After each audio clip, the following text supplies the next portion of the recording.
صاحب مجھے ملے اور بیچارے بہت پریشان تھے. کہنے لگے کہ میں جب بھی کوئی کاروبار کرتا ہوں نقصان ہوتا ہے, جاب تلاش کرتا ہوں چھوٹ جاتی ہے, اور کہہ رہے ہیں ایک دفعہ نہیں درجنوں بار کے تجربے ہیں.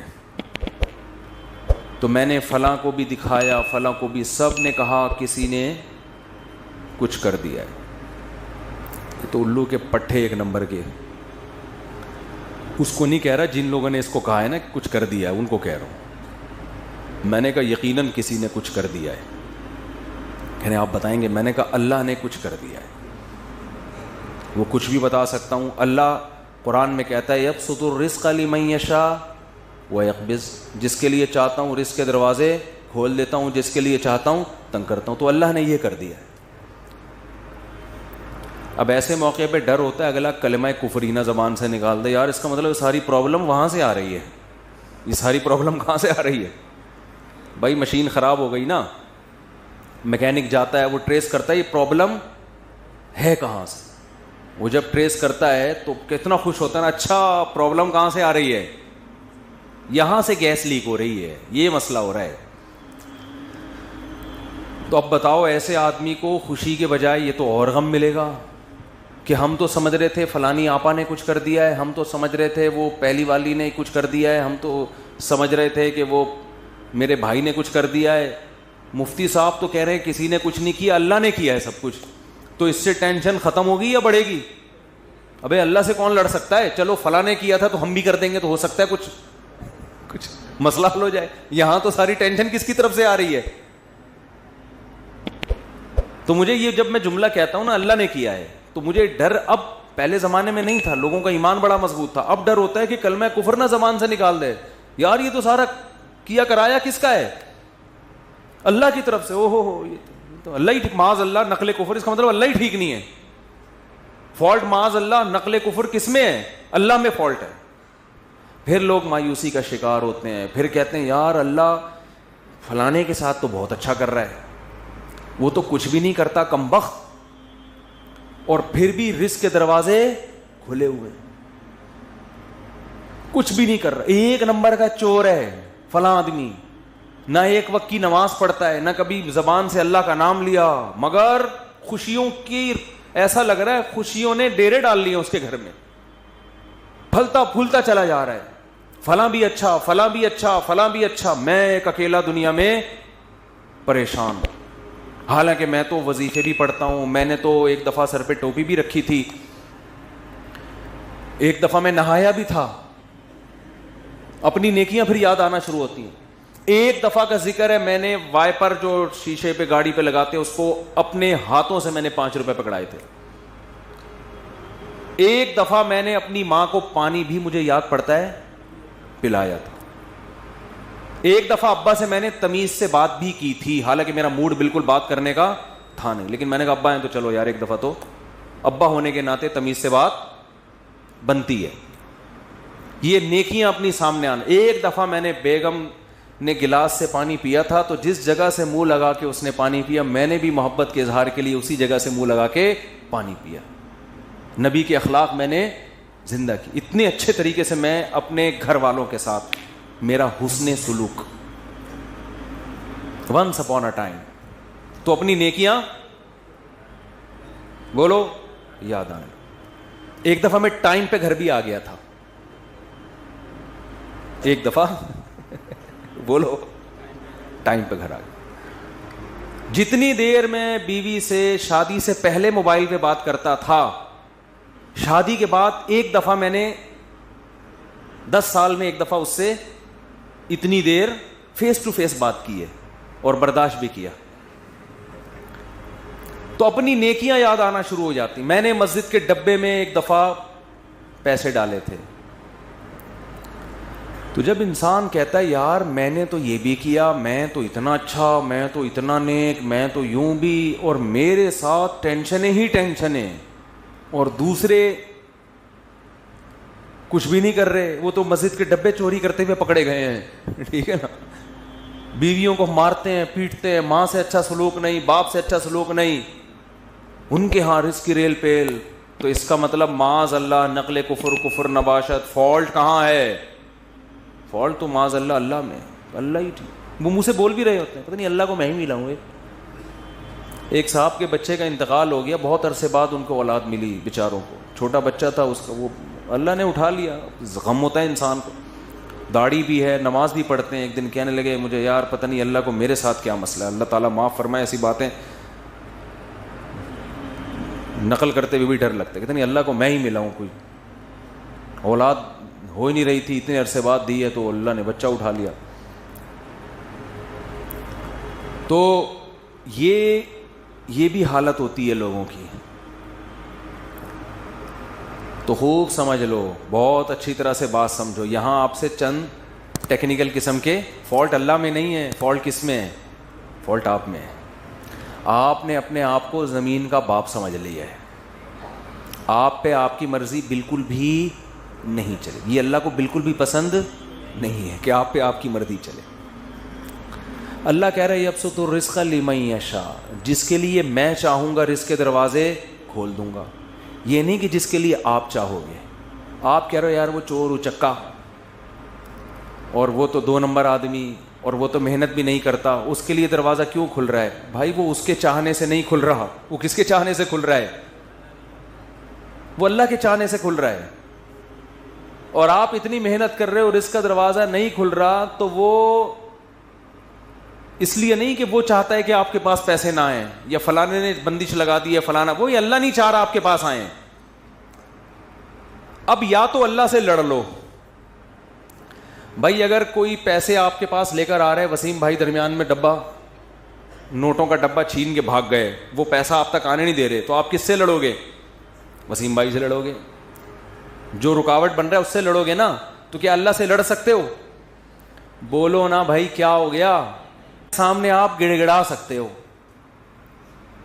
اب مسئلہ یہ ہوتا ہے، لوگ کہتے ہیں ہم تو گڑ گڑا کے بھی ہم نے دیکھ لیا، پھر بھی بولو نا بھائی کیا ہو گیا یار، بول کیوں نہیں رہے؟ پھر بھی گڑ گڑا بھی لیا۔ 27ویں رات کو بھی میں نے مسجد میں ایک دفعہ گیا تھا، میں رو رو کے دعا مانگی، امام صاحب سے بھی دعا کا کہا، امام حرم سے بھی کہہ دیا، جیبیں دکھا تو پھر تو موبائل پڑا ہوا ہے، کہہ رہے پیسہ، پھر بھی نہیں آیا، مجھے بالکل بھی پسند وہ کہتے ہیں پھر مجھے ہمیں یہ طریقہ بالکل بھی پسند نہیں آیا۔ تو بھائی آپ ابھی تک اپنے آپ کو اللہ کا غلام سمجھ ہی نہیں رہے ہو۔ ایکسکیوز می سر، میں ان سے کیا کہتا ہوں، آپ اپنے آپ کو ابھی تک سمجھ ہی نہیں رہے ہو۔ دیکھو چند چیزیں پیدا کرنی پڑیں گی آپ کو، اس کے بغیر آپ کو بات سمجھ میں آئے گی نہیں۔ پہلی بات، جس کے پاس بہت دولت ہے نا، خوشحالی ہے، اس کو خوش قسمت سمجھنا چھوڑ دو۔ سمجھ رہے ہو؟ یہ جو اس پہ رشک آ رہا ہے ہائے، کیونکہ لوگوں کو ایک غم یہ ہے کہ میرے پاس پیسے نہیں ہیں، ایک غم یہ کہ پھر جب میرے پاس نہیں تو پوری قوم کے پاس نہیں ہونے چاہیے نا، دوسرے کے پاس پتہ نہیں کہاں سے آئے چلے آ رہے ہیں۔ اپنے دوستوں میں بیٹھتے ہیں نا، وہ کہتے ہیں یار ہمارا افغانستان کا ویزا نہیں لگ رہا، اس کا ٹھک کر کے امریکہ کا ویزا لگ گیا پہلے انٹرویو میں، ہمارا بنگلہ دیش کا نہیں لگ رہا، اور یہ ٹھک کر کے۔ ایسے بھی ہوتا ہے، لوگ ایمبیسی جاتے ہیں جاب کے، وہ امریکہ جانا چاہتے ہیں اور آسٹریلیا جانا چاہتے ہیں، لائن میں کھڑے ہوئے ہیں، فیل، دوسرے کی نہ کوئی بینک اسٹیٹمنٹ نہ کوئی، ایسے ہی وہ گیا اور ٹھک کر کے۔ ایسے میں نے دیکھے ہیں بھائی، امریکہ کا ایمبیسی گئے، ٹھک کر کے ویزا لگا ہوئی۔ جو اس کو جہاز میں بٹھانے جا رہے ہیں نا، ایسا رو رہا تھا کہ یار کتنا خوش قسمت انسان، صحیح ہے نا۔ ایک صاحب اپنے دوست کو جہاز میں بٹھا کر ہے، اس کا امریکہ کا ویزا لگ گیا، اس کی 3 دن تک نیند نہیں آئی ہے اس کو، اس غم میں کہ یار اتنے خوش قسمت انسان اور میں کتنا بدقسمت۔ اپنے بارے میں وہ یہ سوچ رہے ہیں، وہ یہ سمجھتے ہیں کہ امریکہ میں قبرستان نہیں ہے، جو امریکہ جاتا ہے وہ امریکہ ہی رہے گا، وہ قبر میں۔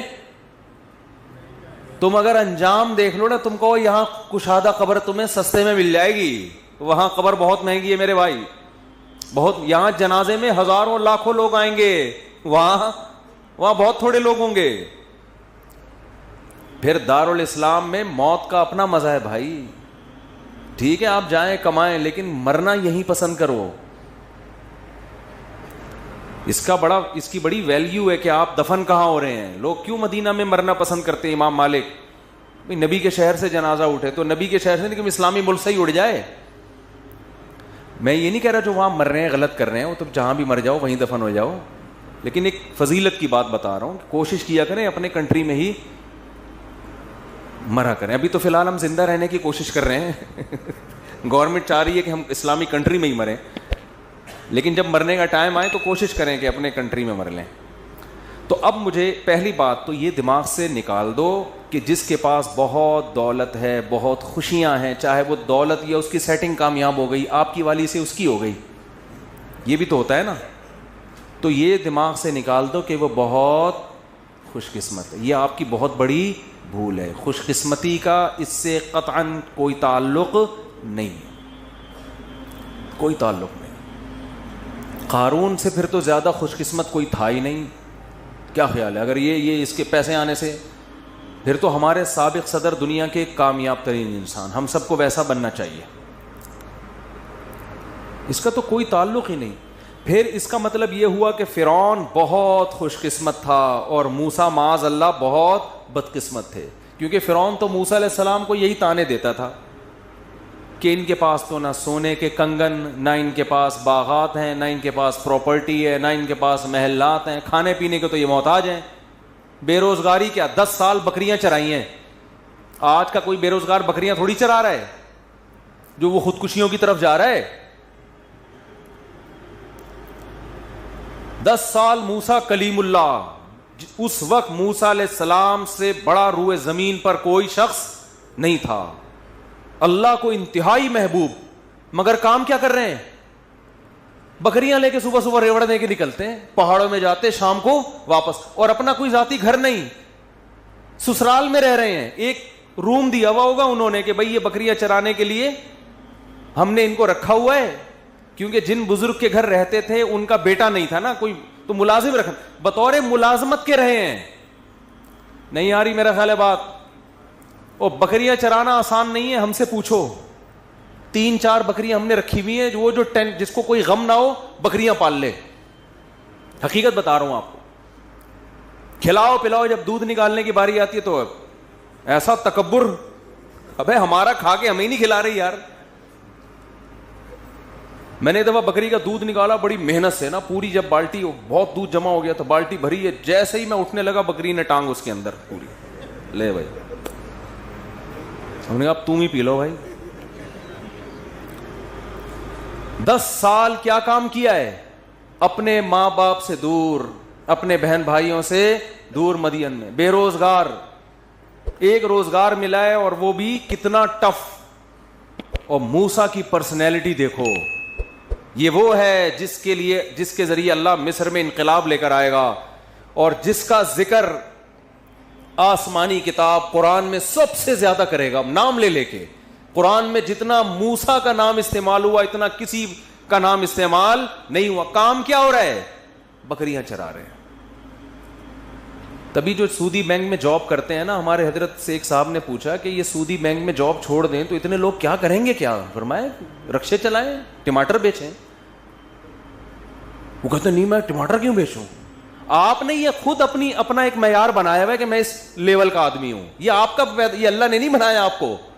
حلال حرام کمانے پر کی آپ کو اجازت نہیں ہے. بے شک آپ کو رکشہ چلانا پڑے, بے شک آپ کو گول گپے بیچنا پڑے, بے شک آپ کو ٹماٹر بیچنا پڑے. یہ آپ کی اپنی تھنکنگ ہے کہ ٹماٹر بیچنے والا